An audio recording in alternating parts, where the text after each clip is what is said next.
नमस्कार दोस्तों, मैं दिनेश पांडे आप सभी का कंपटीशन कम्युनिटी के ऑनलाइन प्लेटफॉर्म पर स्वागत करता हूं। और आज हम लोग राष्ट्रपति से रिलेटेड एमसीक्यू सॉल्व करेंगे और ये पार्ट 2 है। ठीक, पार्ट 1 का एमसीक्यू मतलब दो पार्ट में इस एमसीक्यू को डिवाइड किया मैंने, एक पार्ट 1 एंड एक पार्ट 2। ठीक है, ओके। तो पार्ट 1 के एमसीक्यू आपको मैं पिछले वीडियो में दे चुका हूँ और आज हम लोग इससे पार्ट 2 का क्या करेंगे, एमसीक्यू सॉल्व करेंगे, जो किससे रिलेटेड है, राष्ट्रपति से रिलेटेड है।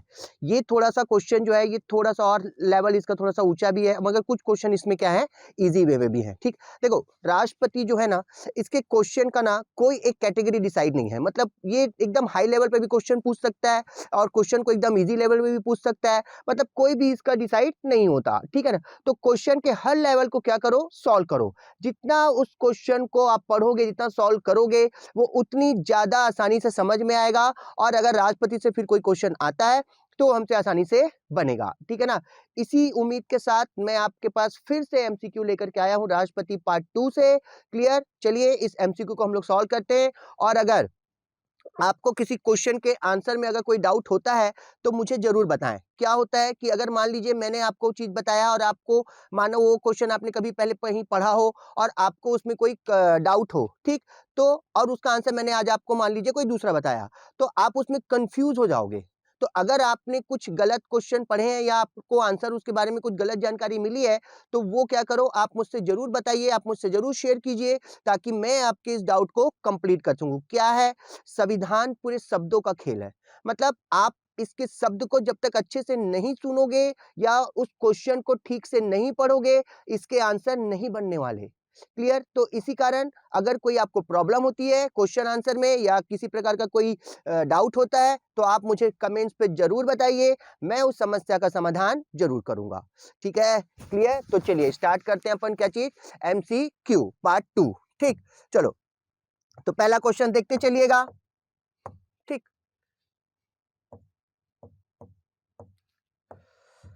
देखो पहला क्वेश्चन, राष्ट्र संविधान के उल्लंघन के लिए राष्ट्रपति के विरुद्ध अभियोग कार्यवाही किसमें शुरू की जा सकती है। मतलब अभियोग कहने का मतलब है महाभियोग। ठीक है, अभियोग कहने का मतलब है महाभियोग।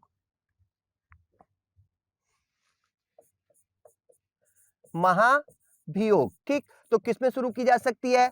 तो ये जरूरी नहीं है कि राष्ट्रपति पर महाभियोग लोकसभा पे लाए या राज्यसभा पर, किसी भी एक सदन पे लाया जा सकता है। तो इसका आंसर क्या हो जाएगा, सी, सदन के किसी भी सदन द्वारा।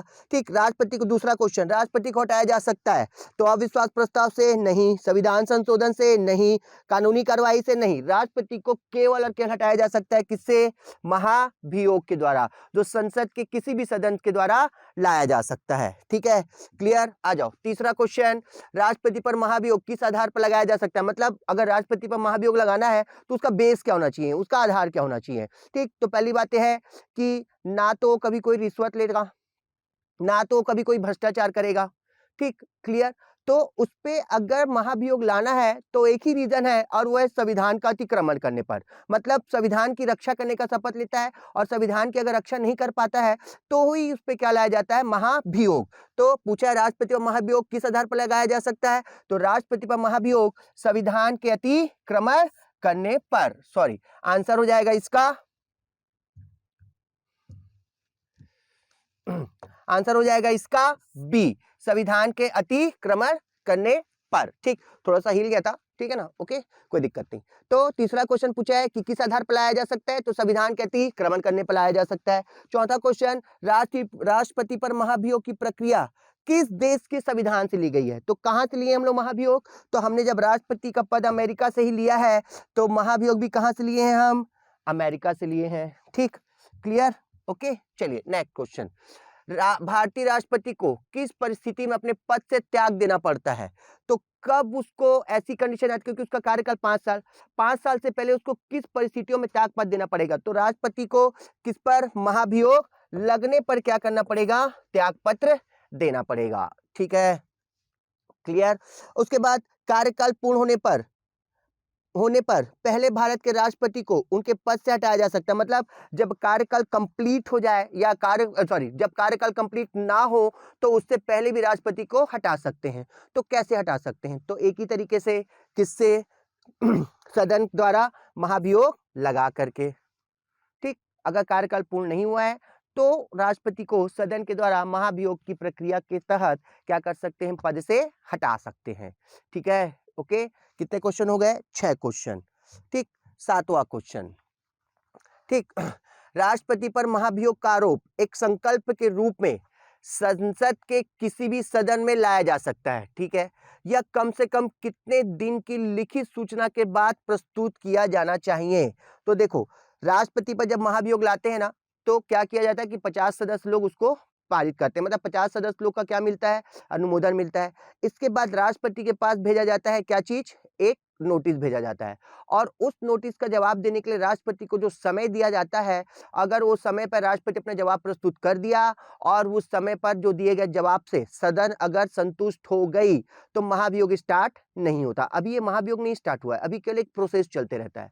ठीक, अगर उसके जवाब से संतुष्ट नहीं हुई, ठीक सॉरी, अगर हो गई तो फिर महाभियोग खत्म। और अगर जो समय उसको दिया गया है उस समय पर अगर वो जवाब प्रस्तुत नहीं करता, और अगर कर भी देगा फिर भी अगर सदन उसके जवाब से संतुष्ट नहीं हुई तो उसके बाद लाया जाता है महाभियोग। और जो समय सीमा निर्धारित की गई है कि इतने दिन में आपको जवाब देना है, ठीक, तो वो समय सीमा है 14 दिन की। कितने दिन की, 14 दिन की समय सीमा है, और इस 14 दिन में राष्ट्रपति को क्या देना पड़ता है, जवाब देना पड़ता है। ठीक, क्लियर। फिर नेक्स्ट क्वेश्चन, सदन में राष्ट्रपति के विरुद्ध महाभियोग प्रस्ताव पास करने के लिए कितने सदस्यों का समर्थन चाहिए। कि राष्ट्रपति पर मान लो जवाब जो उसने दिया है उस जवाब से संतुष्ट नहीं हुए कौन, सदन, तो अब यहाँ पर क्या लाया जाएगा, प्रस्ताव लाया जाएगा। ठीक, तो प्रस्ताव को अगर पारित करना है तो उस सदन के, ठीक, उस सदन के कुल सदस्यों का, कुल सदस्यों के उपस्थित सदस्य का 2/3 बहुमत चाहिए। मतलब अगर मान लीजिए कोई प्रस्ताव, ठीक, कोई प्रस्ताव अगर लोकसभा में लाया गया है, ठीक, और लोकसभा में मान लो, तो अभी मान लो क्या, लोकसभा में टोटल सदस्यों की संख्या है 545, ठीक है, तो टोटल 552, बट 545 में 543 कितने, 28 राज्य और 7 केंद्र शासित प्रदेश से आते हैं, और 2 को राष्ट्रपति मनोनीत करता है। ठीक है ना, क्लियर। तो राष्ट्रपति के महाभियोग पर सभी के सभी क्या करते हैं, बहुमत करेंगे अपना। ठीक, क्लियर। तो यहां पर क्या होता है कि मान लीजिए 543 सदस्य हैं, तो 543 टोटल हैं, इसमें से मान लीजिए 300 सदस्य जिस दिन महाभियोग लाए उस दिन उपस्थित हुए, तो 300 सदस्यों का 2/3 लगभग 200, मतलब कुल सदस्यों के उपस्थित सदस्य का 2/3 बहुमत से क्या करना पड़ता है, प्रस्ताव को पारित करना पड़ता है। ठीक है, तो पूछा है कि कितने सदस्यों की जरूरत है, तो पहला ऑप्शन है सदन में उपस्थित और मतदान करने वाले कम से कम 2/3 सदस्य। दूसरा ऑप्शन है सदन के कुल सदस्यों में से कम 2/3 सदस्य। सदन के कुल सदस्यों में से बहुसंख्य सदस्य, या सदन के विशेष बहुमत। नहीं, सदन के कुल सदस्यों में से नहीं जाएगा, कहाँ, सदन में उपस्थित और मतदान करने वाले कम से कम 2/3, मतलब कुल के उपस्थित हो और उसमें से 2/3 पास करें तो ही महाभियोग क्या होगा, पारित माना जाएगा। ठीक है, नेक्स्ट क्वेश्चन, भारत के राष्ट्रपति को कार्य अवधि के समाप्ति के पूर्व भी हटाया जा सकता है। हाँ, सेम वही क्वेश्चन है एक बार। ठीक है ना, किसके द्वारा, महाभियोग द्वारा। फिर नेक्स्ट क्वेश्चन, किसी व्यक्ति के राष्ट्रपति के रूप में चुनाव को अवैध घोषित किए जाने की स्थिति में उसके द्वारा अपना चुनाव अवैध घोषित किए जाने के पूर्व के कृत्यों की क्या संवैधानिकता होगी। ध्यान से सुनो, देखो क्वेश्चन थोड़ा सा कॉम्प्लिकेटेड है। क्वेश्चन ये बोल रहा है कि अगर राष्ट्रपति का चुनाव अवैध घोषित हो गया, ठीक, तब उस परिस्थिति में क्या होगा। ठीक, मतलब अगर राष्ट्रपति जिस दिन से पद ग्रहण किया है उसके बाद मान लीजिए 3 महीने बाद उसके चुनाव को रद्द कर दिए, तो उस 3 महीने में अगर उसने कोई काम किया है, ठीक, तो उस काम की वैल्यू क्या होगी पूछ रहा है। ठीक है ना, क्लियर, ओके। तो यहां पर ये आता है आर्टिकल 71। कौन सा, आर्टिकल 71।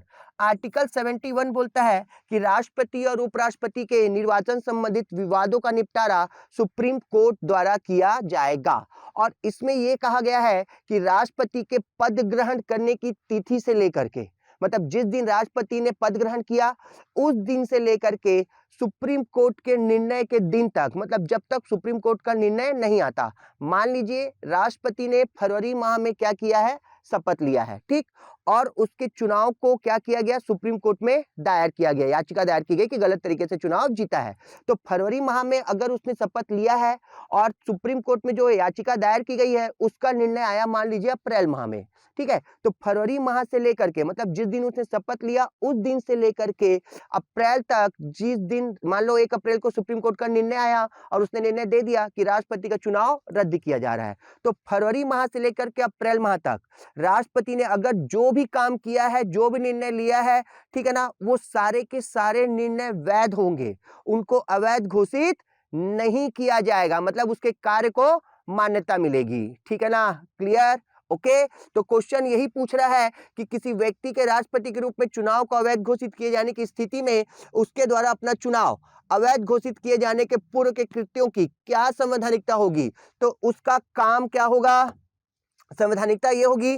तो ऑप्शन क्या है कि यह कृत्य अविधि मान्य होंगे, यह कृत्य विधि मान्य होंगे, उन कृत्यों की पुष्टि उसके उत्तराधिकारी द्वारा की जानी आवश्यक है, उपयुक्त में से कोई नहीं, तो मान्य होगा, काम मान्य होगा। आंसर क्या हो जाएगा, बी, कि यह कृत्य मान्य होगा, मतलब उसके द्वारा किए गए कार्य मान्य होंगे, ठीक है ना, क्लियर, ओके। क्वेश्चन को ढंग से पढ़ो और उसको समझो तो ही बनेंगे क्वेश्चन, ठीक है।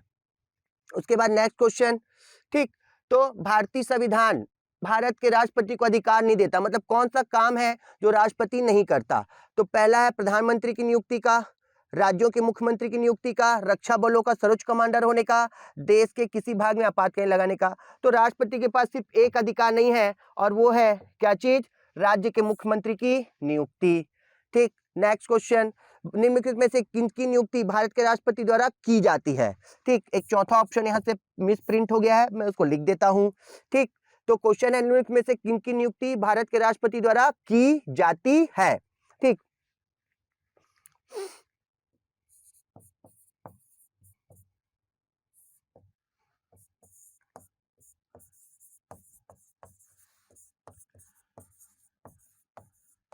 ठीक, चलो 4 ऑप्शन, चौथा ऑप्शन थोड़ा मिस प्रिंट हो गया, ठीक, कोई दिक्कत नहीं है। निम्नलिखित में से किनकी नियुक्ति भारत के राष्ट्रपति द्वारा की जाती है, तो वित्त आयोग के अध्यक्ष, योजना आयोग के उपाध्यक्ष, संघ राज्य क्षेत्र का मुख्यमंत्री या राज्यों के मुख्य सचिव। तो राष्ट्रपति केवल किसकी नियुक्ति करता है, राष्ट्रपति करेगा सिर्फ और सिर्फ वित्त आयोग के अध्यक्ष की नियुक्ति, योजना आयोग के उपाध्यक्ष की नियुक्ति प्रधानमंत्री करता है, संघ राज्य क्षेत्र का मुख्यमंत्री तो पार्टी के द्वारा होता है, और राज्य के मुख्य सचिव की नियुक्ति करता है उस राज्य का मुख्य सचिव, मुख्यमंत्री, ठीक। तो सिर्फ और सिर्फ राष्ट्रपति किसकी नियुक्ति करता है, वित्त आयोग का, जो दिया गया भारतीय संविधान के आर्टिकल 280 में, 280 में, ठीक। नेक्स्ट, भारत के राष्ट्रपति को अधिकार नहीं प्राप्त है कि वह क्षमादान करे, सर्वोच्च न्यायालय के न्यायाधीश को हटाए, आपातकाल की घोषणा करे, अध्यादेश जारी करे। देखो राष्ट्रपति को कौन सा अधिकार प्राप्त नहीं है, एक तो मुख्यमंत्री की नियुक्ति नहीं कर सकता और दूसरा सर्वोच्च न्यायालय के न्यायाधीश को हटाया जाने का, क्योंकि सर्वोच्च न्यायालय के न्यायाधीश को हटाने का प्रक्रिया यह है कि उसको भी महाभियोग जैसी प्रक्रिया, वर्ड याद रखना, मैंने जैसी लिखा है, महाभियोग नहीं, महाभियोग मतलब वो पूरा राष्ट्रपति वाला प्रोसेस नहीं होता, यहाँ पर राष्ट्रपति से थोड़ा सा नीचे लेवल का होता है, इसी कारण इसको कहा जाता है कि महाभियोग जैसी प्रक्रिया द्वारा, ठीक है ना। तो सर्वोच्च न्यायालय के न्यायाधीश को अगर हटाना है तो महाभियोग जैसी प्रक्रिया द्वारा ही हटाया जाएगा, जैसी ना, महाभियोग द्वारा नहीं, ठीक, क्लियर। चलिए, निम्नलिखित में से, निम्नलिखित भारत के राष्ट्रपतियों में से कौन दार्शनिक राजा अथवा दार्शनिक शासक के रूप में जाना जाता है। देखो दार्शनिक राजा या दार्शनिक शासक मतलब एक राष्ट्रपति है, मतलब सॉरी एक उपराष्ट्रपति भी रह चुके हैं वो और राष्ट्रपति भी रह चुके हैं, उससे पहले वो एक प्रोफेसर थे, और वो किस विषय के प्रोफेसर थे, फिलॉसफी के प्रोफेसर थे, दर्शन शास्त्र के प्रोफेसर थे वो, ठीक है ना, इसी कारण उनको दार्शनिक राजा के नाम से जाना जाता है। और वो व्यक्ति है कौन, डॉक्टर सर्वपल्ली राधाकृष्णन, ये फिलॉसफी के प्रोफेसर रह चुके हैं, कौन, डॉक्टर सर्वपल्ली राधाकृष्णन टीचर रह चुके हैं, इसी का इनके जन्मदिन पर 5 सितंबर को क्या मनाया जाता है, शिक्षक दिवस मनाया जाता है, ठीक है, क्लियर। तो दार्शनिक राजा या दार्शनिक शासक के रूप में किसको जाना जाता है, किसको, राधा कृष्णन को। ठीक, चलिए नेक्स्ट, संविधान के किस अनुच्छेद के अंतर्गत भारत के राष्ट्रपति को अध्यादेश जारी करने की शक्ति प्रदान है? तो राष्ट्रपति को ऑर्डिनेंस देने का अधिकार है आर्टिकल 123 में। ठीक है ना, ओके क्लियर। 360 के तहत वो फाइनेंस इमरजेंसी वित्तीय आपातकाल लगाता है। 200 के तहत राज्यपाल को यह अधिकार है कि वो राष्ट्रपति के लिए राज्य के विधेयक को क्या करे, सुरक्षित रख सके। और 356 के तहत क्या है आपका, 356 के तहत है राष्ट्रपति शासन। ठीक, और 123 के तहत ऑर्डिनेंस मतलब अध्यादेश जारी करना है।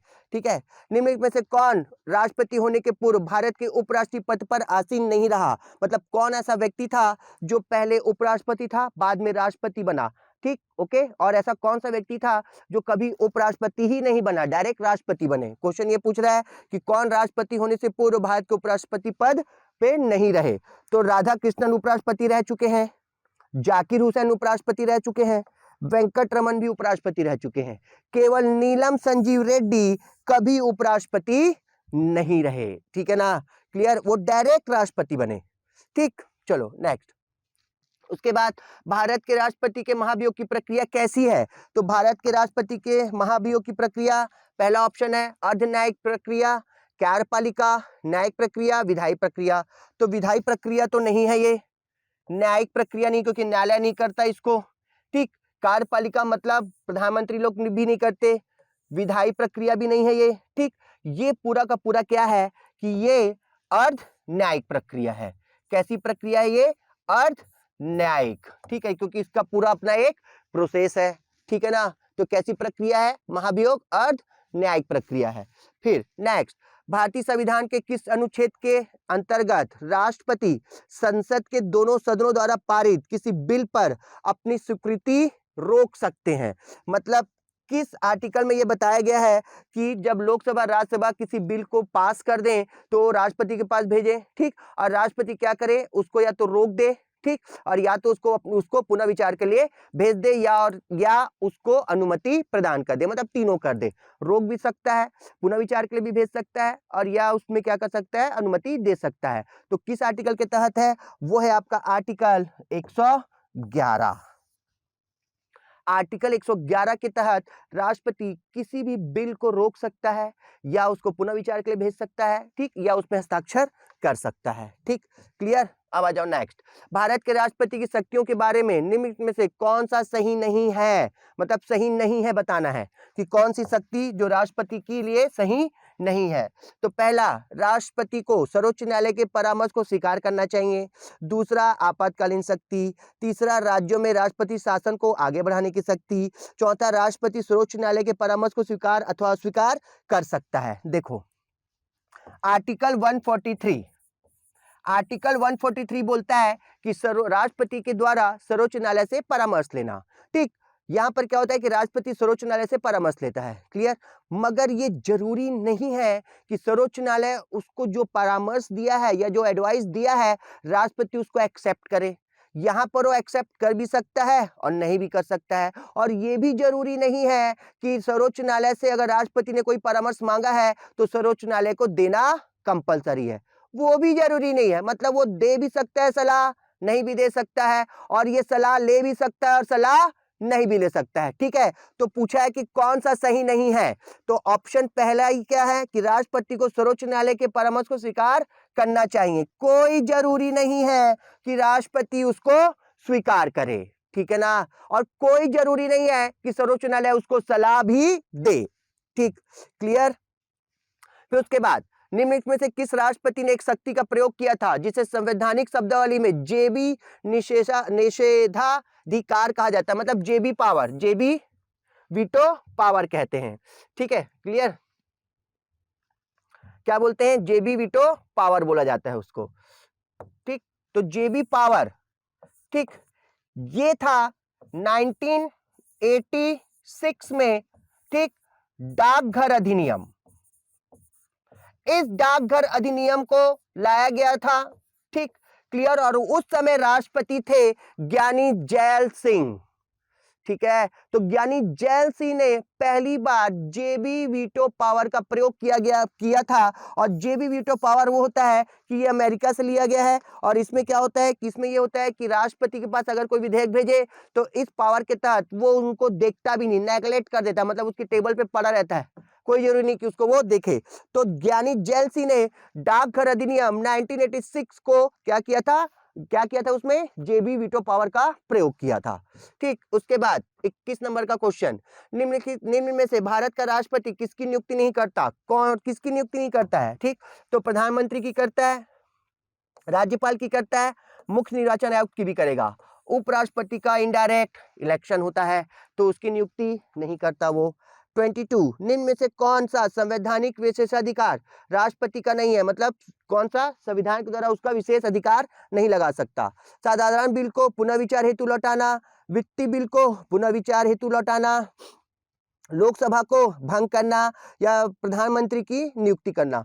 कौन सा संवैधानिक विशेषाधिकार पूछ रहा है? ठीक है ना, वित्तीय बिल मतलब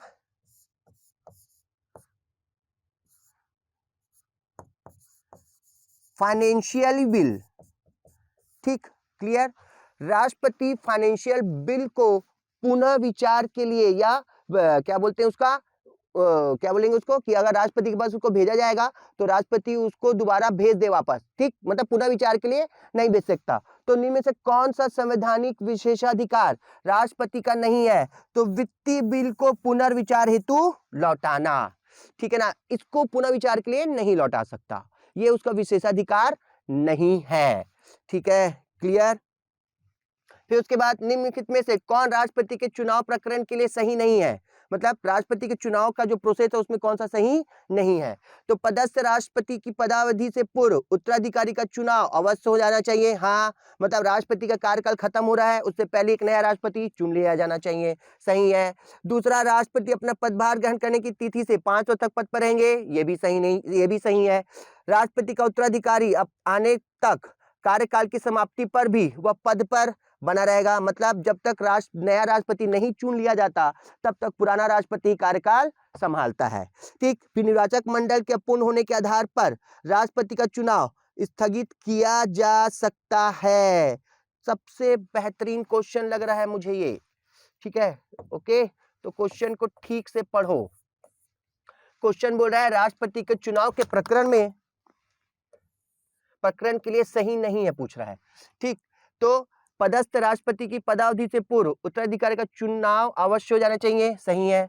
राष्ट्रपति अपना पद ग्रहण करने की तिथि से 5 वर्ष तक रहता है, ये भी सही है। राष्ट्रपति का उत्तराधिकारी आने तक कार्यकाल की समाप्ति पर भी वो अपने पद पर बना रहेगा, ये भी सही है। और निर्वाचक मंडल के अपूर्ण होने के आधार पर राष्ट्रपति का चुनाव स्थगित किया जा सकता है, नहीं किया जा सकता। ठीक है, तो ये सही नहीं है, चाहे निर्वाचक मंडल पूर्ण हो चाहे ना हो। क्लियर। ठीक, ये जरूरी नहीं है कि राष्ट्रपति का निर्वाचन रद्द हो जाए, ठीक, नहीं कर सकते हम। फिर 24, संसद के लिए राष्ट्रपति का अभिभाषण कौन तैयार करता है? तो राष्ट्रपति का अभिभाषण तैयार करता है केंद्रीय मंत्रिमंडल। ठीक है ना, ये क्वेश्चन आ चुका है, 2008 पीएससी मेंस हुआ था, जब ऑब्जेक्टिव टाइप में था तब सीजीपीएससी मेंस में ये क्वेश्चन पूछ चुका है। ठीक है, क्लियर, कि राष्ट्रपति का अभिभाषण कौन तैयार करता है? तो कौन तैयार करता है? Central cabinet. ठीक, 25, राष्ट्रपति के निर्वाचन में राज्य का मुख्यमंत्री मतदान करने के लिए पात्र नहीं होगा। मतलब कौन राष्ट्रपति के निर्वाचन में ऐसा मुख्यमंत्री होगा जो उसमें वोटिंग नहीं कर सकता? तो वह स्वयं प्रत्याशी होता है, करेगा ही खुद होगा तो। उसे राज्य विधानमंडल के निचले सदन में अपना बहुमत सिद्ध करना शेष हो, ऐसा कोई जरूरी नहीं है। वह राज्य विधानमंडल में उच्च सदन का सदस्य हो, वह राज्य विधानमंडल में निम्न सदन का सदस्य हो। देखो, उच्च सदन का अगर वो सदस्य है राज्य विधानमंडल में, ठीक, मतलब विधान परिषद में, ठीक, तो विधान परिषद का सदस्य कभी भी राष्ट्रपति के निर्वाचन में भाग नहीं लेगा। ठीक है ना, क्लियर, फिर चाहे वो मुख्यमंत्री ही क्यों ना हो। ठीक, तो विधान परिषद का अगर सदस्य है तो निर्वाचन में भाग नहीं ले सकता। तो आंसर क्या हो जाएगा? सी। क्या हो जाएगा? सी, क्योंकि हमारे संविधान में राष्ट्रपति के निर्वाचन में ये कहा ही गया है कि केवल किन लोग कौन कौन रहेंगे? लोकसभा के निर्वाचित सदस्य, राज्यसभा के निर्वाचित सदस्य और राज्य विधानसभाओं के निर्वाचित सदस्य बोला है। ठीक है, क्लियर। चलो नेक्स्ट, भारतीय संविधान के निम्नलिखित में से किस एक संशोधन द्वारा राष्ट्रपति को कोई भी मामला मंत्रिपरिषद द्वारा पुनः विचार किए जाने के लिए वापस भेजने का अधिकार दिया गया है? मतलब कौन सा ऐसा संविधान संशोधन किया गया था जिसमें राष्ट्रपति को अधिकार दिया गया कि अगर मंत्रिपरिषद उसके पास कोई प्रस्ताव भेज रहा है या विधेयक भेज रहा है तो राष्ट्रपति उसको वापस लौटा सकता है। तो ये संविधान संशोधन था 1976 में 42वां संविधान संशोधन। कौन सा? 42। तो आंसर क्या हो जाएगा? 42वां संविधान संशोधन के तहत। ठीक है, क्लियर।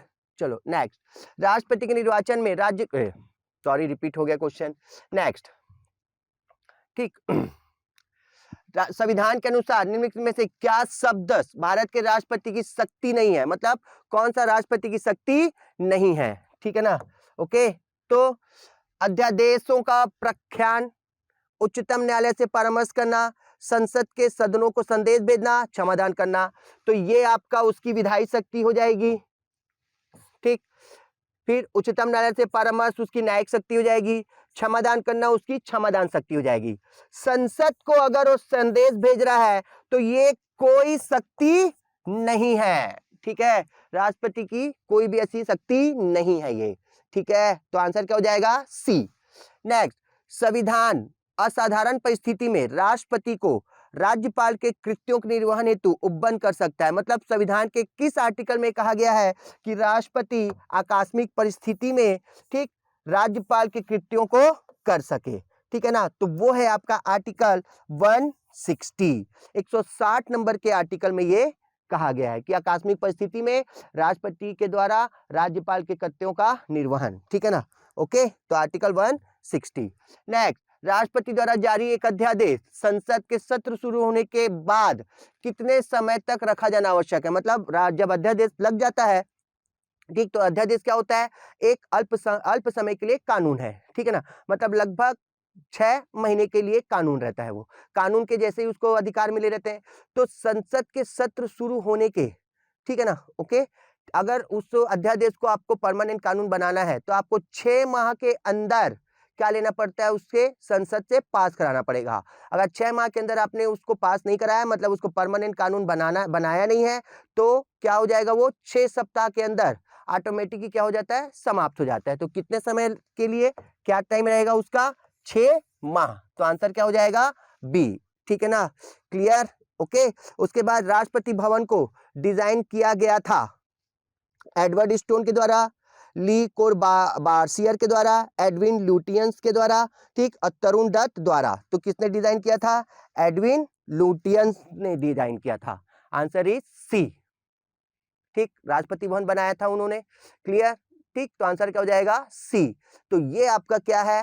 क्या MCQ। क्लियर, जो किससे रिलेटेड है? राष्ट्रपति से। देखो क्वेश्चन उतना हार्ड नहीं है, ठीक, मगर फिर भी कुछ क्वेश्चन ऐसे हैं कि क्या है कि राष्ट्रपति का क्वेश्चन का लेवल में, जैसे आपको मैंने शुरू में ही बताया कि एकदम इजी लेवल में भी पूछेगा और हार्ड लेवल पर भी पूछेगा। मतलब वो किसी भी लेवल पर पूछ सकता है वो। ठीक है ना, ओके। तो हमको क्या करना है? सब लेवल को देख करके तैयारी करनी है। क्लियर, ठीक है। तो ये 30 क्वेश्चन का आपका MCQ था। इसको आप एक बार अच्छे से देखिए, ठीक, और उसको समझिए, क्योंकि ये जो है यही आपके काम आने वाला है। ठीक, क्योंकि जितना ज़्यादा आप क्या करेंगे? MCQ सॉल्व करेंगे, ठीक है ना, और उसको अच्छे से देखेंगे, उतना जल्दी आपके में क्या आ जाएगी? इंप्रूवमेंट आएगी और अच्छे से वो चीज़ तैयार हो जाएगा। Clear, okay. एक बार क्वेश्चन को अपन क्या करते हैं? शुरू से अंत तक रिपीट कर लेते हैं। ठीक, इससे एक बार रिवीजन हो जाएगा हमारा। ठीक है, चलिए देखो, संविधान के उल्लंघन के लिए राष्ट्रपति पर महाअभियोग कहां से शुरू होगा? सदन के किसी भी सदन द्वारा, संसद के किसी भी सदन द्वारा। राष्ट्रपति को हटाया जा सकता है महाभियोग द्वारा। राष्ट्रपति पर महाभियोग किस आधार पर लगाया जा सकता है? संविधान के अतिक्रमण पर। राष्ट्रपति पर महाभियोग की प्रक्रिया किस देश से है? अमेरिका से है। भारतीय राष्ट्रपति को किस परिस्थिति में पद से त्यागपत्र देना पड़ेगा? महाभियोग लगने पर। कार्यकाल पूर्ण होने के पर पहले भारत के राष्ट्रपति को उनके पद से कौन हटा सकता है? संसद ही हटा सकती है महाभियोग पर। राष्ट्रपति पर महाभियोग का आरोप एक संकल्प के रूप में संसद के किसी भी सदन में लाया जा सकता है। कितने दिन के अंदर? 14 दिन के अंदर उसको परमिशन लेना मतलब नोटिस का जवाब देना पड़ेगा। सदन में राष्ट्रपति के विरुद्ध महाभियोग का प्रस्ताव पास करने के लिए कितने सदस्यों का समर्थन चाहिए? तो कुल सदस्यों की उपस्थिति सदस्य का 2/3। भारत के राष्ट्रपति को कार्य अवधि की समाप्ति के पूर्व भी पद से हटा सकते हैं, हाँ, महाभियोग द्वारा। किसी व्यक्ति के राष्ट्रपति के रूप में चुनाव को अवैध घोषित किए जाने की स्थिति में उसके द्वारा अपना चुनाव अवैध घोषित किए जाने के पूर्व के कृत्यों की क्या संवैधानिकता रहेगी? तो वो मान्य रहेगा कि उसने जो भी काम किया है वो मान्य रहेगा। ठीक। भारतीय संविधान भारत के राष्ट्रपति को अधिकार नहीं देता राज्य के मुख्यमंत्री की नियुक्ति का। निम्नलिखित में से किन की नियुक्ति भारत के राष्ट्रपति द्वारा की जाती है? तो वित्त आयोग के अध्यक्ष की नियुक्ति। भारत के राष्ट्रपति को अधिकार नहीं है कि वो सर्वोच्च न्यायालय के न्यायाधीश को हटा दे। कौन राष्ट्रपति जिसको दार्शनिक राजा कहते हैं? राधा कृष्णन। संविधान के किस अनुच्छेद के अंतर्गत राष्ट्रपति को अध्यादेश? 123। कौन राष्ट्रपति से पूर्व भारत के उपराष्ट्रपति पद पर नहीं रहा? कौन? नीलम संजीव रेड्डी। महाभियोग कैसी प्रक्रिया है? अर्धन्यायिक प्रक्रिया है। संविधान में किस अनुच्छेद के तहत राष्ट्रपति किसी भी विधेयक को रोक सकता है या उसको स्वीकृति दे सकता है? 111 के तहत। राष्ट्रपति की शक्तियों के बारे में कौन सा सही नहीं है? तो सर्वोच्च न्यायालय के परामर्श को स्वीकार करना। निम्न में से किस राष्ट्रपति ने एक शक्ति का प्रयोग किया था जिसमें को वीटो पावर बोलते हैं? तो ज्ञानी जैल सिंह ने डाकघर अधिनियम को। फिर राष्ट्रपति की कौन किसकी नियुक्ति राष्ट्रपति नहीं करता? उपराष्ट्रपति की। कौन सा उसका संवैधानिक विशेष अधिकार नहीं है कि वित्तीय बिल को पुनः विचार हेतु लौटाना? कौन राष्ट्रपति के चुनाव प्रकरण के लिए सही नहीं है? तो सही नहीं है कि निर्वाचक मंडल के पूर्ण होने पर भी राष्ट्रपति का चुनाव स्थगित कर दिया जाए। फिर संसद के लिए राष्ट्रपति का अभिभाषण केंद्रीय मंत्रिमंडल तैयार करता है। राष्ट्रपति के निर्वाचन में राज्य का मुख्यमंत्री कब मतदान नहीं कर सकता? अगर वो विधान परिषद का सदस्य हो, मतलब राज्य के विधानमंडल में उच्च सदन का सदस्य हो। भारतीय संविधान किस संशोधन का राष्ट्रपति पुनः विचार के लिए लौटा सकता है? तो ये कहा गया था 42वां संविधान संशोधन 1976। संविधान के अनुसार निम्नलिखित में से क्या शब्द राष्ट्रपति की शक्ति नहीं है? तो सदन को संदेश भेजना उसकी शक्ति नहीं है। राष्ट्रपति को राज्यपाल के कृत्यों के निर्वहन के लिए कौन सा आर्टिकल है? 160। ठीक। अध्यादेश कितने समय तक रख सकते हैं? संसद में 6 माह के अंदर। फिर राष्ट्रपति को भवन को डिजाइन कौन किया था? एडविन लुटियंस ने। ठीक, क्लियर। तो ये आपका क्या है? पूरा MCQ क्लियर। इसको अच्छे से पढ़िए। ठीक, और अगर कोई प्रॉब्लम हो तो मुझे कमेंट्स पर जरूर बताइएगा। ठीक, ओके। तो वीडियो को बहुत अच्छे से लाइक कीजिए, ज्यादा से ज्यादा लाइक कीजिए, सब्सक्राइब कीजिए। ठीक, ओके, और शेयर कीजिए। और अगर कोई दिक्कत हो तो कृपया मुझे जरूर बताएं। ठीक, ओके, चलिए, थैंक यू सो मच। आपका दिन शुभ हो।